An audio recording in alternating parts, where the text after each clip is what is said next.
नमस्कार मंडळी, मी अर्चना तुमच्या सगळ्यांचं माझ्या चॅनलमध्ये खूप खूप स्वागत आहे। 14 जानेवारीला आहे मकर संक्रांत। सूर्याचा धनु राशीतून जो मकर राशीत प्रवेश होतो त्याला मकर संक्रांत असं म्हटलं जाते। तसं तर 12ही महिने सूर्याचा हा वेगवेगळ्या राशीमध्ये प्रवेश होत असतो, परंतु धनु राशीतून जो मकर राशीतला जो प्रवेश असतो तो महत्त्वाचा आहे। त्यामुळे या दिवशी मकर संक्रांत देखील साजरी केली जाते। मकर संक्रांतीमध्ये आपल्या सगळ्यांनाच माहिती आहे की तिळाला अनन्यसाधारण महत्त्व आहे। भोगीच्या दिवशी आपण भोगीची भाजी करतो, त्यामध्ये आपण तिळाचा वापर करतो। त्यानंतर जी बाजरीची भाकरी करतो त्यावरती देखील आपण तीळ लावत असतो। त्याचा नैवेद्य देवाला दाखवला जातो भोगीच्या दिवशी। संक्रांतीच्या वेळेस आपण आवर्जून तिळाचा उपयोग हा करत असतो। त्याचं सायंटिफिकली कारण देखील आहे की संक्रांती थंडीमध्ये येते आणि तिळगुळ बाजरी ह्या सगळे उष्णतेचे पदार्थ आहे आणि आपल्या शरीराला ऊब मिळावी, उष्णता मिळावी, त्यासाठी आपण हे सगळे पदार्थ खात असतो। तर संक्रांतीच्या दिवशी आवर्जून आपल्याला तिळाचा वापर करायचा आहे। तर आजच्या व्हिडिओमध्ये आपण जाणून घेणार आहोत की संक्रांतीच्या दिवशी आपल्याला तिळाचा वापर कसा करायचा आहे। संक्रांतीच्या दिवशी दानाला देखील खूप महत्त्व आहे, त्यामुळे आवर्जून दान करावं। आपण तसं तर आपण एरवी बघा दान करत असतो, काही ना काही कारणाने आपल्याकडून दान हे घडत असते, परंतु काही शुभ दिवशी केलेले दान हे अतिशय महत्त्वाचं असते।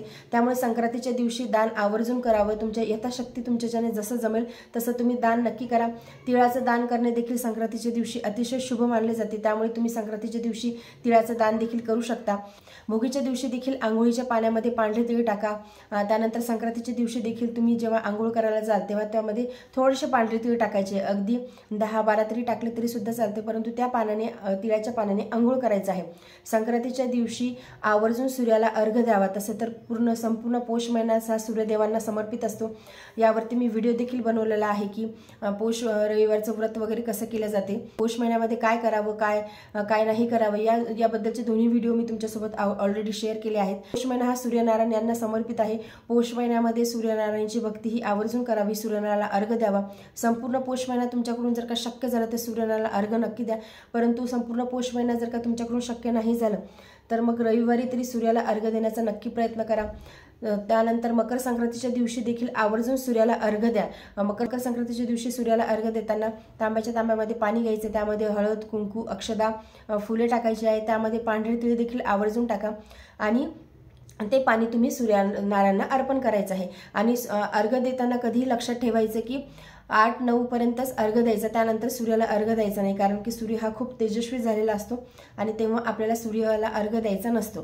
तेव्हा सूर्याला अर्घ्य द्याल त्यावेळी तुम्ही ओम गृहिणी सूर्याय नमः या मंत्राचा जप करू शकता, परंतु मकर संक्रांतीच्या दिवशी आवर्जून सूर्यनारायणाला अर्घ्य नक्की द्या।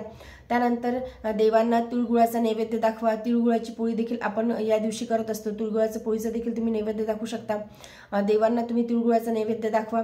गरजू तुम्हाला भेटतील त्यांना तुम्ही तिळाचं दान करू शकता। एक मुठभर जरी तिळाचं दान केलं तरी सुद्धा चांगलं, कारण की दानाला खूप जास्त महत्त्व आहे। दान केल्यामुळे आपल्यावरचा पितृदोष देखील नाहीसा होत असतो, त्यामुळे सतत काही ना काही दान करत राहावं। आणि दान अशा ठिकाणी करा की ज्यांना खरंच गरज आहे, अशा लोकांनाच तुम्ही दान करा। म्हणजे उगीच आपल्याला दान करायचं म्हणून कुणालाही दान करायचं असं नाही, तुम्ही आवर्जून ज्यांना गरज आहे, गरीब आहेत अशा लोकांनाच दान करा। मला तर असं वाटतं की दानपेटीमध्ये देवाच्या पैसे नाही टाकले तरी सुद्धा चालते, परंतु कोणाचा आत्मा जर शांत होणार असेल, आपण काही दान केल्याने त्याला पोटभर खायला मिळणार असेल तर आवर्जून तुम्ही दान करा, गरजू लोकांना दान करा। ते जे आशीर्वाद असतात ते नेहमीच आपल्याला संकटामध्ये बळ देत असतात, संकटामध्ये ते आशीर्वाद आपल्या कामी पडत असतात, त्यामुळे तुम्ही आवर्जून दान करा। संक्रांतीच्या दिवशी देखील दान करा आणि हे तिळाचे जे 2-3 उपाय आहेत ते आवर्जून तुम्ही करा संक्रांतीच्या वेळेस, कारण संक्रांतीच्या दिवशी तिळाला खूप महत्त्व आहे आणि तिळाने स्नान केल्याने किंवा तिळगुळ खाल्ल्याने आपल्या शरीराला त्याचा फायदाच होत असतो। त्यामुळे तिळाने अंघोळ करा, तिळगुळ तुम्ही खा आणि सगळ्यांना तिळगुळ वाटा देखील, तिळगुळ घ्या, गोड गोड बोला, आपण संक्रांतीच्या वेळेस म्हणतच असतो। तर हे काही अत्यंत साधे उपाय आहेत ते संक्रांतीच्या वेळेस तुम्ही नक्की करा।